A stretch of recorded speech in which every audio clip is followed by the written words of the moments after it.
dekat, cedek. Tapi muraqabah ini dimaknai sebagai orang yang dekat itu adalah orang yang senantiasa merasa diawasi oleh Allah Subhanahu wa Ta'ala. Contoh, kalau ada anak di dekat kita, itu anak-anak mesti akan cenderung taat. Mengapa? Karena memang merasa diawasi oleh orang tua. Sama, kita sami kadang-kadang akan medus. Ya, kita menggembala kambing. Ketika kambing itu di dekat dengan tuannya, maka dia mesti mau makan tanaman orang lain itu ya hati-hati ngawasi. Jadi sing ngawon akeh ngawasi apa ora atau akeh cara istilahnya gondeli taline wedhus napa mboten. Jadi ketika kita berserah diri, kita pasrah datang Allah Subhanahu wa Ta'ala dan dia berbuat baik, sesungguhnya ia telah berpegang kepada tali yang kokoh. Nah, sing tenggene atine Gusti Allah iki pirsa. Jadi awake dhewe iki ndaten napa itu Gusti Allah pirsa. Mengapa Allah itu yang maha kuasa, maha melihat, maha mendengar. Maka doa apapun yang kita minta pada Allah Subhanahu wa Ta'ala, meskipun di hati boten diucapke lisan, Gusti Allah pirsa. Ya Allah, kula sampun ibadah dhateng panjenengan ya Allah, kula nyuwun tulung ya Allah, jenengan jaga kula, jenengan jaga anak-anak kula dan seterusnya. Niku Gusti Allah pun ngertos. Maka sesungguhnya Allah itu maha batin.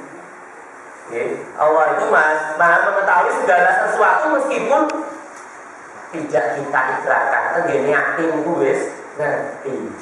Maka betapa mulianya kula lan sami menawi kula lan sami senantiasa merasa diawasi oleh Allah Subhanahu wa Ta'ala. Itulah yang namanya sifat muraqabah. Kalau kita merasa diawasi oleh pengawas, diawasi oleh mandor, kira-kira pekerjaan yang kita lakukan betul-betul tenanan, nopo kira-kira males-malesan. Mesti semangat tenanan. Kok diawasi? Pas mandornya teko, itu kita kadang-kadang begitu. Sehingga muda ini gampang. Coba kalau sehari-hari kita merasa diawasi oleh mandor, atau kita ngerti di pekerjaan kita itu mandor kita itu pasang CCTV. Bisa omong terus kok kantore kono ndi, pegawai itu sing kira-kira nyambut gawe untuk endut sapa wae. Bulan ngarep sore. Ganti wong liya. Nah, Gusti Allah itu punya CCTV. Bahkan adalah kualitas yang luar biasa itu ya CCTV Allah Subhanahu wa Ta'ala. Allah itu punya malaikat yang setiap saat mengawasi. Loh, ternyata apa diri setiap saat diawasi. Mau ngawasi diri kadang-kadang merasa tidak diawasi. Kita ya mboten dengan Pak Kula di ngoten. Kita itu kadang-kadang lupa kalau kita diawasi. Ya akhirnya ya kadang-kadang ya lali, kadang-kadang ya nglakoni hal-hal yang memang tidak baik, hal-hal yang kadang-kadang melanggar aturan Allah Subhanahu wa Ta'ala. Wa ma takunu fi sa'nin wa ma tatlu minhu min Qur'anin wa la ta'maluna min 'amalin illa kunna 'alaykum syuhudan id tufiduna fihi.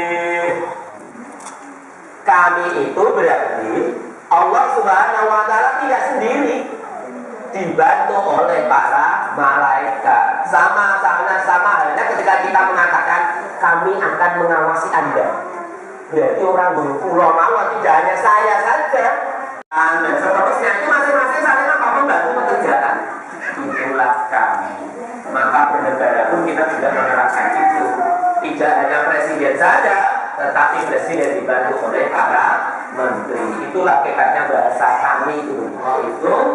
Kalau kita senantiasa menurut Ibnu Mubarak, seakan-akan kamu bisa melihat Allah.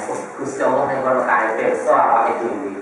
Maka kita kemudian berhati-hati. Itulah namanya sifat muraqabah yang diterjemahkan oleh Ibnu Mubarak. Ada seorang penggembala turun dari gunung mendatangi kami. Umar bin Khattab pun bertanya kepadanya, wahai penggembala, jualah seekor kambingmu kepada kami.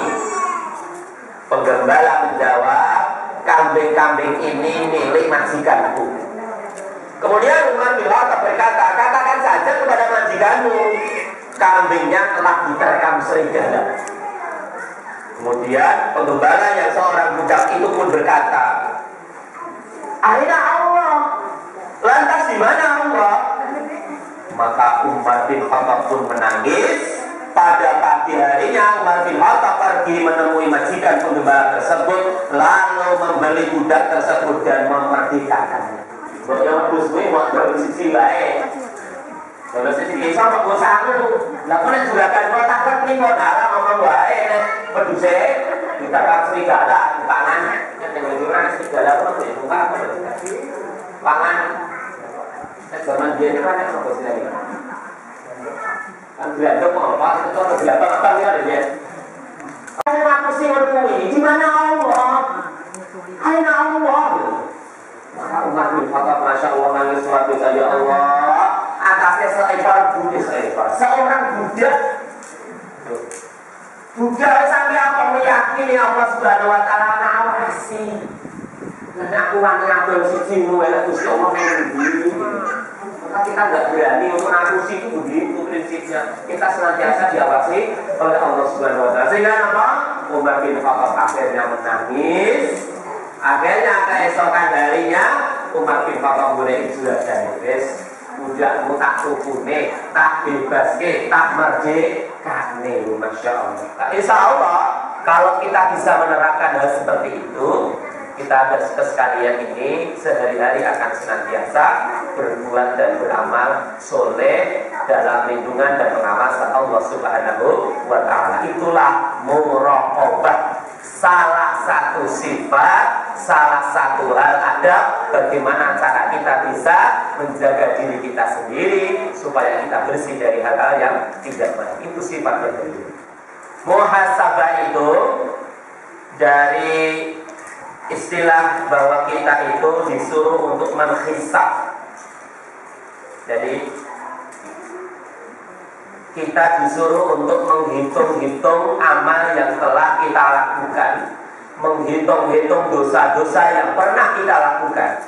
Istilah bahasa Indonesia kita kenal dengan evaluasi diri.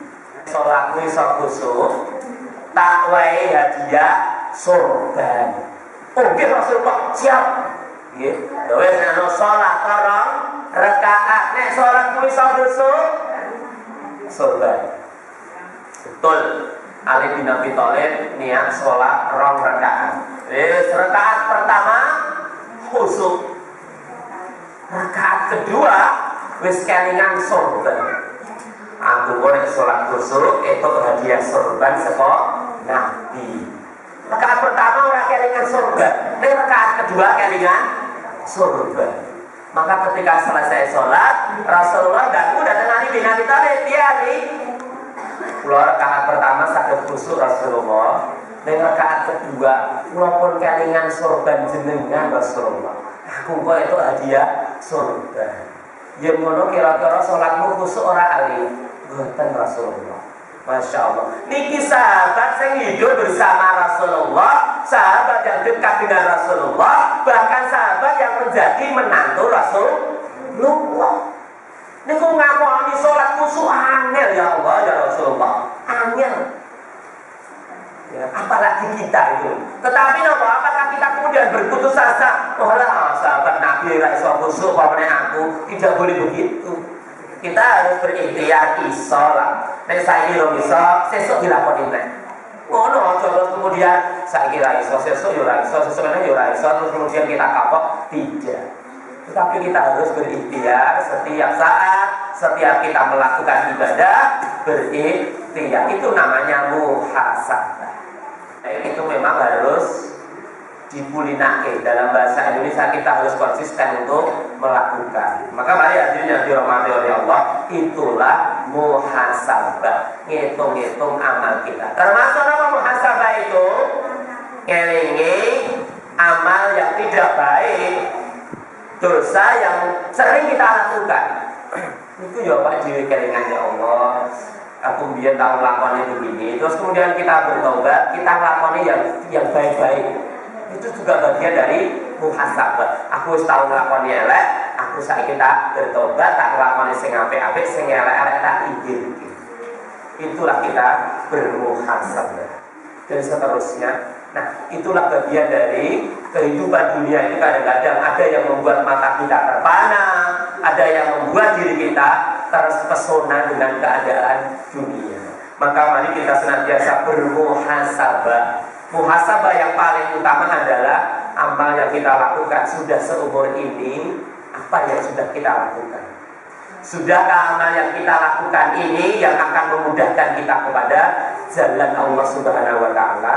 Dan insya Allah kalau kita bisa melakukan hal yang demikian, kita sehari-hari insya Allah hidup kita akan tertata dengan rapi. Insya Allah kita senantiasa dalam lindungan Allah Subhanahu wa Ta'ala. Demikian yang bisa kami sampaikan pada kesempatan petang hari ini. Mudah-mudahan bermanfaat, dan apabila ada kesalahan dan kekhilafan, kami mohon maaf yang sebesar-besarnya. Nasrul minallah wa barakatuh. Wassalamualaikum warahmatullahi wabarakatuh.